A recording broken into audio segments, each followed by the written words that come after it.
कहानी है भरतपुर गांव के एक छोटे से मजदूर मंगलू की। मंगलू घर से जल्दी जल्दी तैयार होकर निकल रहा था। तभी पीछे से उसकी पत्नी शीला ने चिल्लाकर आवाज लगाते हुए कहा, अरे कहाँ चले गए तुम? तुम्हें तो काम से निकाल दिया था ना। हे भगवान, मेरी तो किस्मत ही फूट गई जो तुझ गरीब मजदूर से ब्याह किया। जब से इस घर में आई हूँ मैंने एक बार भी पनीर की सब्जी नहीं खाई। तुम चिंता न करो शीला, आज 50 मजदूरों को 12 बजे से पहले फैक्ट्री पर बुलाया गया है। जो भी पहले आएगा उसे काम पर रख लिया जाएगा। मुझे भी जल्द से जल्द वहां पहुंचना होगा है। अगर मुझे काम मिल गया तो आज रात पनीर ही बनाना। मंगलू ये कहकर निकल गया, लेकिन उसकी पत्नी शीला उसे कोसती रह गई।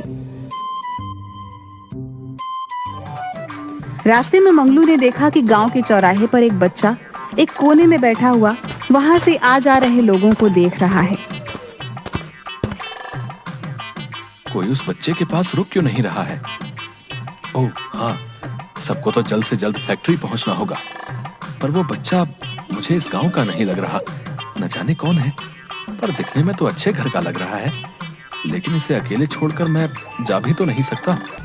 मंगलू फिर उस बच्चे के पास जाकर उससे पूछता है, बेटा कौन हो तुम और यहाँ क्या कर रहे हो? आप कौन? मैं मंगलू। तुम कौन? गणेश। अरे ये तो बप्पा का नाम है। पर तुम हो कौन? इस गांव के नहीं लगते। मैं भूत हूँ। पर इतने प्यारे भूत नहीं होते बबुआ। पर मैं तो हूँ।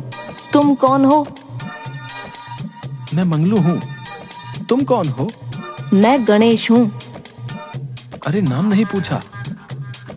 मंगलू को वो बच्चा बड़ा प्यारा लग रहा था और वो बच्चा बातों से ही शरारती लगा, क्योंकि अपने माता पिता से अलग होने के बावजूद वो रो भी नहीं रहा था। मंगलू ने बेहद सोच समझकर पूछा, तुम्हारे माता पिता कहाँ हैं? अपने घर पर होंगे। तो तुम उनके साथ घर पर क्यों नहीं हो? क्योंकि मैं उनसे नाराज हूँ। अच्छा, पर क्यों? वो मुझे बहुत डांटते हैं इसलिए। तो क्या वो तुम्हें लेने आएंगे? हाँ, लाडला भी हूँ। मंगलू उसकी बात सुनकर एक बार फिर से हंसने लगता है और सोचता है, ये बच्चा तो बड़ा शैतान लगता है। शायद इसके माता पिता को पता है कि ये कहाँ है। मुझे चलना चाहिए वरना मुझे देर हो जाएगी। अच्छा, तो तुम अपने माता पिता का इंतजार करो है। कोई ना कोई तुम्हें लेने जरूर आएगा, ठीक है? मैं चलता हूँ। अच्छा। ये बोलकर मंगलू आगे बढ़ जाता है, पर कुछ कदम चलकर वो रुक जाता है और पीछे मुड़कर देखता है तो मंगलू हैरान रह जाता है, क्योंकि गणेश उसके पीछे पीछे चला आ रहा था।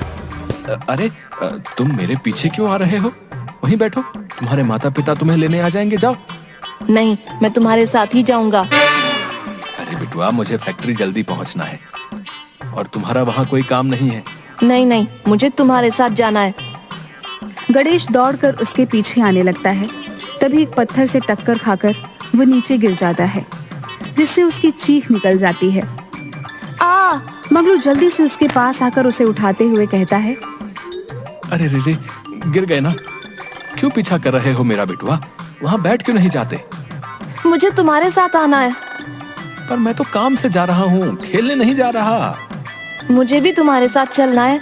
गणेश जोर जोर से रोने लगता है, तो मंगलू जल्दी से उसे चुप कराने के लिए उससे कहता है, अच्छा चुप चुप चुप, कुछ नहीं हुआ, कुछ नहीं हुआ। तुम्हें मेरे साथ चलना है ना? चलो। हाँ। तो तुम मेरा हाथ पकड़ लो, चलो। मंगलू उस बच्चे का हाथ पकड़कर उसे अपने साथ लेकर चलता है। उसने मंगलू का हाथ पकड़ रखा होता है, इसलिए मंगलू को भी रुकना पड़ता है। फिर वह उस बच्चे की तरफ देखकर बोलता है, क्या हुआ? जल्दी चलो भाई, हमें जल्द से